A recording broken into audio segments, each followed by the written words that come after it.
অল্প সময় আপনাদের কাছে দুই চার কথা বলবো ভাইরা। হয়তো আমরা এই বৈঠকে কেউ সিস্তিয়া, কেউ কাদরিয়া, কেউ নকশবন্দিয়া, কেউ মুজাদ্দিদ আল ভেসানি রহমাতুল্লাহ, চারু তরিকার যে কোনো ভাই আমরা আছি, কথা বলুন ঠিক কিনা? আমরা সবাই এক প্লেটের লোক, তরিকা ভিন্ন কিন্তু প্লেট একটা, আমলের মর্যাদা ভিন্ন কিন্তু মুরিদান একটা। চারোটারই গুরু হলো এক, মুহাম্মাদুর রাসূলুল্লাহ জুরাকান সাল্লাল্লাহু আলাইহি ওয়াসাল্লাম। আমাদের চার তরিকার মধ্যে কোনো মতভেদ থাকার কি দরকার আছে? আওয়াজ দিয়ে বলুন আছে? নাই। কিন্তু অনেক জায়গায় আছে, সিস্তিয়ারা বলে কাদরিয়া ভালো না, কাদরিয়া বলে নকশবন্দিয়া ভালো না, নকশবন্দিয়া বলে মুজাদ্দিদিয়া ভালো না। যদি এরকম পাল্লাফালি কেউ আছে তো আজকে বসেন নাকি, তাহলে ভালো মন্দ সব বোঝা যাবে নাকি ভাই? তবে কথা হলো কি, আল্লাহ দুনিয়ার জমিনে ভাই এক সময় কালে আমাদের চুলদাড়ি কাঁচা ছিল, এখন আমার চুলদাড়িও পাইকে গেছে, চোখের জ্যোতি কইমা গেছে, শরীরের শক্তি কমে গেছে। ভাই বলুন তো, এই অবস্থাটা প্রায় লোকের আসে নাই? একটু আওয়াজ দিয়ে বলেন আসে নাই? ও বাবা জিরা অহংকার, আল্লাহ বলেন ইয়া আইয়ুহাল্লাযীনা আমানু লা তুলহিকুম আমওয়ালুকুম ওয়ালা আওলাদুকুম আন যিকরিল্লাহ ওয়া মান ইয়াফআল যালিকা ফাউলাইকা হুমুল খাসিরুন। জোরে বলুন সুবহান। আল্লাহ এই আয়াতের দ্বারা প্রত্যেক মানুষকে সাবধান করতেছে। লা না তুলহিকুম আমওয়ালুকুম, আমওয়াল মানে ধন সম্পদ। বান্দা তোমার সম্পত্তি আছে, তুমি তার বড়াই দেখায়ও না, কারণ তোমার একদিন চুল পাকবে, চোখের পাওয়ার কমবে, শরীরের শক্তি কমবে। আল্লাহ বলে নাই গো ওয়ালা আওলাদুকুম, আওলাদ তোমার জন বাহাদুরি, তোমার লাঠির জোর বেশি, তোমার আত্মীয় স্বজন বেশি, আরেকজন ব্যক্তির একটা বেড়া আছে দেখে তোমার 10টা পোলানি যায়, তারা যাইতে তুমি মাইরো না। আল্লাহ কোরআনে দেয় নাই আন যিকরিল্লাহ, তোমরা সব সময় আমি আল্লাহকে স্মরণ করো। ওয়া মান ইয়াফআল যালিকা ফাউলাইকা হুমুল খাসিরুন, আল্লাহর পক্ষ থেকে এই বাণী দেওয়ার পরও যদি বান্দা গাফিলতি করে, পরকালের দিন তাদের ক্ষতিগ্রস্ত হয়ে যাবে। ভাই আল্লাহ আফসোস করে নাই? ভাই একটু আওয়াজ দেন, আল্লাহ কি বলে নাই? কিন্তু আমাদের দেশে আমাদের মানুষগুলি হাইরে দুনিয়ার অহংকার, টাকার অহংকার, কত কি ক্ষেতের আল নিয়ে টানাটানি, এক তরিকা আরেক তরিকার টানাটানি। ই কয় আমগুলো মুখ হুজুর ভালা, উই কলো মুখ হুজুর কৃষক আনছে, বলে কে কলো হুজুর তো আমরা বয়াত করি না, হুজুর এটা ভালো না। দেন কত সাড়ি বাই করা আরম্ভ করছে। আমার যে মানব দেহা, আমার মাথা থেকে পা পর্যন্ত, এই বাবাজিরা তরিক সম্বন্ধে নিয়ে গেলে তো বহুত লম্বা হবে। আমার মাথা থেকে পা পর্যন্ত আমি রিসার্চ করলাম না যে আমি মানুষটা কোন রাস্তায়, কোন দ্বারে, কি অবস্থায়, কি হালতে, কোন আমলে, কোন পর্যায়ে আছে। ভাই আমরা কি কেউ চিন্তা করি কি? ভাই একটু কথা কম চিন্তা করি কি? আমাদের দেশে খালি গুতাগুতি, মারামারি, পাল্লা মেরে ঠক দেয়। আমি তো দেখি দুনিয়ার ভিতরে যত ব্যবসা আছে, এই দুধের ব্যবসাটা একটু খাঁটি আছে, গোয়ালের ব্যবসাটা। কারণ 30 টাকা কেজি দুধ নিয়ে 28 টাকা কেজি বেচে, তাও সন্ধ্যের সময় হিসাব করে 72.5 টাকা লাভ। আমি তো দেখি এটি। আল্লাহ পাক মিজান সূরা আর রহমান, তার ভিতরে মিজানের কথা বললেন। মিজান ওজনকারী, তরজু পাল্লা। এই যে পাল্লার দ্বারায় ভাই খালি 5 ওয়াক্ত নামাজ পড়লে যে জান্নাত পাওয়া যাবে, এটা তো সঠিক বক্তব্য নয়। 5 ওয়াক্ত নামাজের সাথে আর কিছু আছে। তুমি যদি বাবা 5 ওয়াক্ত নামাজ পড়ো, তাহলে তোমার 5টা জিনিস তুমি হেফাজত করো। তুমি যদি নামাজি, তাহলে চোখটা নামাজি বানাও। তুমি যদি নামাজি, তোমার জবানটা নামাজি বানাও। তুমি যদি নামাজি, হাতটাকে নামাজি বানাও। তুমি যদি নামাজি তোমার দিলটাকে নামাজি বানাও, তুমি যদি নামাজি তোমার ঠ্যাং দুইটা নামাজি বানাও, তুমি যদি নামাজি তোমার লেবাসটা নামাজি বানাও, এই 5টা নামাজি বানানোর পরে সে যাই নামাজে তুমি দাঁড়াও, দিল হুজুরি কলবে ওই আল্লাহ নবীকে স্মরণ করে কামিল মুকাম্মিলে পীরের বেলায়েতে সিজদার উপরে যদি সিজদা করতে পারে বান্দা আল্লাহর কুদরতি পায়ের মধ্যে, তাহলে সে নামাজ, এই ঠহা নামাজে যে জান্নাত পাওয়া এটা কিন্তু বিরাট ভেজাল। কথা বোঝা গেছে ভাই? আছে না গো আমগুলোর ভিতরে? ও বাবা তোকে তো শরীয়তে নামাজ পড়তে হবে, শরীয়তে নামাজের মাধ্যম দিয়ে তো কিছু গভীরতা আসতে হয় না বাবা? নামাজ তো 82 বার আল্লাহ তাবারক ওয়া তাআলা হুকুম করেছেন, আকিমুস সালাত, আকিম তুমি কি করো? কায়েম করো। নামাজ পড়ার কথা বলে নাই, তুমি হাত পাও অঙ্গ নাক কান দিয়ে তোমার সর্ব শরীর দিয়ে রত হয়ে কায়েম করো সালাত। তুমি ওই নামাজের মধ্যে যাও, এখন খালি নামাজ পড়ো। এই পড়া শব্দ কাক কই? কিতাব দেখে খালি পড়তেই থাকেন, সেজদা দেওয়ার দরকার নেই। এটা হলো পড়া আর শরীর দিয়ে কায়েম করা, দুইটা ডিফারেন্স আছে না গো বাবা? নামাজের ভিতরে বহুতগুলি কথা আছে। ও বাবাজিরা, এই যে তরিকা নিয়েছে, কিন্তু আজ পর্যন্ত কেউ কি আমরা পীরের কাছে যায় বসি যে হুজুর করে তো বদনাম বিরাট, পিসাব ভালো না। আরে বাবা, পিসাব তো ভালো না, পিসাবের কাছে কোনদিন বইছেন যে হুজুর দিল হুজুরি করবে কিভাবে নামাজের নিয়ত করতে হয়? দিল হুজুরি করবে কিভাবে নামাজের নিয়ত করতে হয়? কোন নামাজের ভিতরে কি আমল আছে? কোন নামাজের ভিতরে কোন দোয়া পাঠ করলে, কি তাসবিহ পড়লে আপনার সঙ্গে আমার দেখা হবে? মুহাম্মাদুর রাসূলুল্লাহ জুরাকন সাল্লাল্লাহু আলাইহি ওয়াসাল্লাম, আমার টাকা নাই, পয়সা নাই, আমি মক্কায় মদিনায় যাইতে পারি না।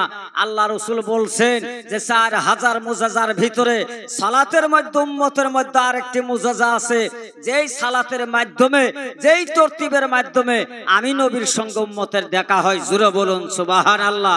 তাহলে হুজুর দয়া করে আমাদেরকে এই আমলটা শিখান। কোনদিন পীরের কাছে কি যান? কথা কই না? তাহলে হুজুর ভালো না, এটা কেমবা করে জানলেন? আছে না গো বাবা? কিন্তু আবার এটাও একটা কথা, পীর দিয়ে কিন্তু দেশ ঘর ছাওয়া যায়, কিন্তু মুরিদান পাওয়াই জুলুম হয়ে গেছে। আবার আছে না ভাই? বহুত আছে, আমি সেই দিকে যাই না। তবে বাবাজিরা, আপনি যা আমল করে যাবেন, তাই আপনার সাথে যাবে। আমল করবেন না, আপনি যদি সুপারিনটেন্ডেন্টের পোলা হন, তরুণ গোগের পোলা হন, আল্লাহ মানবো কি? কথা কোন আল্লাহ মানবো কি? আল্লাহ মানবো না। কারণ আমলের সঙ্গে বান্দার পরিচয় হবে। আমার ভাইরা, সেই নামাজের মধ্যে বান্দা কোনোদিনও যায় না। নামাজ হলো মুমিন বান্দার শিফা। আল্লাহ পাক বলেন নামাজের মাধ্যম, নামাজ হলো জান্নাতের যাওয়া মাধ্যম। একটা কথা আওয়াজ দিয়ে বলুন তো বাবা, আমরা নামাজ পড়ি জান্নাতের আশায় না আল্লাহ পাওয়ার আশায়? নামাজ যে পড়ি জান্নাতে যাওয়ার আশায় না আল্লাহ পাওয়ার আশায়?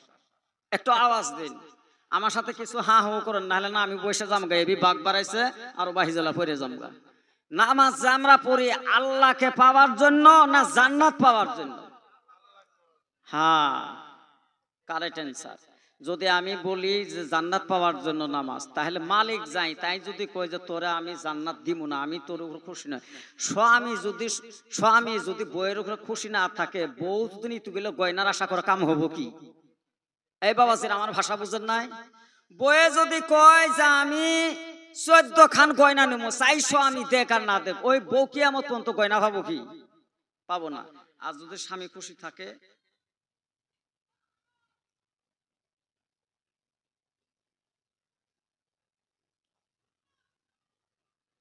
আমার চশমা ছাড়া তো দেখা অসুবিধা না, সুন্নতে খাতে না এবং হাকিকার। আচ্ছা, তবে যাই হোক, আল্লাহ যদি খুশি থাকে, এখন আল্লাহ আমাকে জান্নাত দেয় না জাহান্নাম দেয়, এই বিবেকটা আল্লাহ, হয় না গো বাবা? এটা বিবেকটা আল্লাহ। কিন্তু আপনারা যারা তরিকপন্থী লোক আছেন, তারা একটু সাবধান হন, পীরের কাছে যান, এই দেহটা জরিপ করেন। ও বাবা, নামাজের ভিতরেও নামাজ আছে, আছে না গো ভাই? নামাজের ভিতরে নামাজ আছে, বর্তমান যদি গভীরে নামাজ না হয়, পাতলা নামাজ, সূরা মাউনুসে ফাওয়াইলুল লিল মুসাল্লিন আছে না গো বাবা? সূরা মাউনের ভিতরে ফাওয়াইলুল লিল মুসাল্লিন আল্লাহ ডাক দিয়ে বলেন, এই শব্দটার ভিতরে ফাওয়াইলুল লিল মুসাল্লিন, এমন মুসল্লি হবে তাদের নামাজটা কোনো গ্রহণযোগ্য হবে না, তাদের নামাজটা লোক দেখানো নামাজ হবে, তাদের নামাজটা দুনিয়ার পরহেজগারি দেখানো হবে, কিন্তু তাদের নামাজের ভিতরে আমি আল্লাহর মহব্বত থাকবে না। একটু কথা বলুন ঠিক কিনা? আছে না বহুত নামাজ পড়তে পড়তে করাহার পড়ে গেছে। আরে নামাজ পড়লে তো করাহার পড়বই, কিন্তু হারের মধ্যে তো কিছুগুলো দোষের কথা আছে। রাস্তা দিয়ে যায় তসবিহ নেই, সুবহানাল্লাহ সুবহানাল্লাহ আলহামদুলিল্লাহ, আল্লাহ বিনে কিচ্ছু হয় না, নবীর নামের গোষ্ঠী নেই। আছে না গো বাবা? যাই সম্প্রদায় থাকুক, আপনারা বোঝার চেষ্টা করবেন, কথাগুলোকে বোঝার চেষ্টা করবেন। আমি কোনো মাযহাবিয়া কোনো তরিকপন্থী মানুষকে বাবা আমি নেগলেক্ট করি নাই, আমার কথাগুলো একটু কান দিয়ে বুঝবেন। যেই নবী আল্লাহ দুনিয়ার জমিনে না দিলে, আল্লাহ 18,000 মাখলুকাত তামাম কুল্লু কায়নাত আল্লাহ একটা বালুর ধূলিকণা পর্যন্ত আল্লাহ সৃষ্টি করত না। জোরে বলুন সুবহান।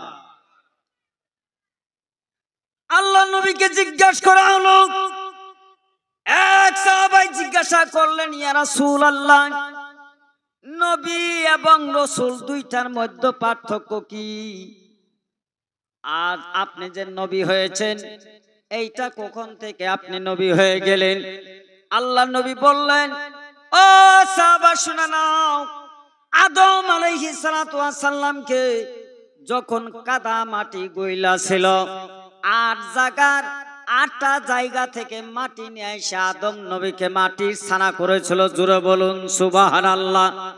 এই বাবাজিরা, এই 8টা জায়গার কথা বলতে গেলে কোন জায়গার মাটি কতটুক সময় লাগছে, বহুত লম্বা ওয়াজ হয়ে যাবে আমার ভাইরা। 8 জায়গার মাটি চাইনে যখন 3 ভাগে বিভক্ত করে ওই কাদা মাটিটা পানি রূপে পরিণত করলো, আমার নবী বলেন, তখন তার আগে থেকে আমি মুহাম্মদ, আমি আরশের নবী। একটু জোরে বলুন না মারহাবা। তাহলে আমগর নবী কি? যেমন তোমার নবী কি ভাই? একটু কথা বলুন, যেমন তোমার নবী কি? ও বাবাজিরা, চিন্তা করেন, আমাদের মানুষগুলি সে আল্লাহর কাজ করে না, তরিকার কাজ করে না। আমার ভাইরা, একদিন না একদিন এই দুনিয়া বুক থেকে আমাদের বিদায় হয়ে যাইতে হবে না গো ভাই। বহুত মুরব্বিয়ান আছেন, যুবকেরা আছেন, আপনারা কলিজার মধ্যে হাত দেন, হয়তো কারো বাবা এই দুনিয়ায় নাই, বোধহয় কারো বা মা গেছে, কারো বা ভাই গেছে, কারো বা আত্মীয় স্বজন গেছে না গো বাবা। কেউ না কেউ মাটির কবরে সে আছে বাবা। এই মাটির কবরে যে তারা গেল, কত দূরে রাস্তায় চলে গেছে আমার ভাইরা, আমার বন্ধুগণ। লক্ষ্য করে দেখেন, একটা লোক যদি জিন্দা থাকে, সে যদি আমেরিকানে থাকে, সে যদি আফ্রিকায় থাকে, লন্ডনে থাকে, আপনি যদি এই চরে থাকেন, খারপুরি চরে থাকেন, লোকটা যদি বাইসে আছে, বলুন তো মোবাইলের দ্বারা কানেকশন করা যায় কি না? যায় না? আচ্ছা, কই লন্ডন, কই আফ্রিকা, কিন্তু লোকটা যার বাইসে আছে, আপনার কোড নাম্বার জানা আছে, রিচার্জ আছে, ফোন নাম্বার আছে। হ্যালো ভাই, কোন আছো? আমি আমেরিকায় আছি। কো বাবা? বলো রমজান মাসের পরে যান।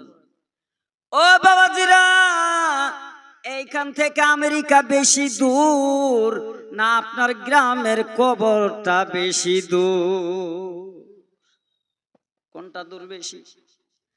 আপনার ঘরের কিনারে 3.5 হাত কবরের ভিতরে আপনার বাবা যে শুয়ে আছে, আপনার মা শুইল, আমেরিকার ভাইয়ের সঙ্গে কথা বলা যায়, কিন্তু 3.5 হাত কবরে তোলে মার সঙ্গে আর কথা বলা যায় না। একটু জোরে কথা বলুন ঠিক কিনা?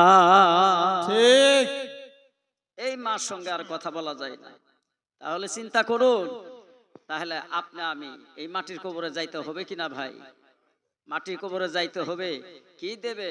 আপনার ৫ তলা বিল্ডিং, ৫টা গাড়ি, অট্টালিকা বিল্ডিং সব কিছু আপনাকে রাইখে আপনাকে সাদা মার্কিন কাপড় দিয়ে পেঁচায় মাটির কবরে রাখে, আর ছোট্ট করে একটা দোয়া পড়ে দেন, মিনহা খালাকনাকুম, তাই পড়ে না গো, ওয়া ফিহা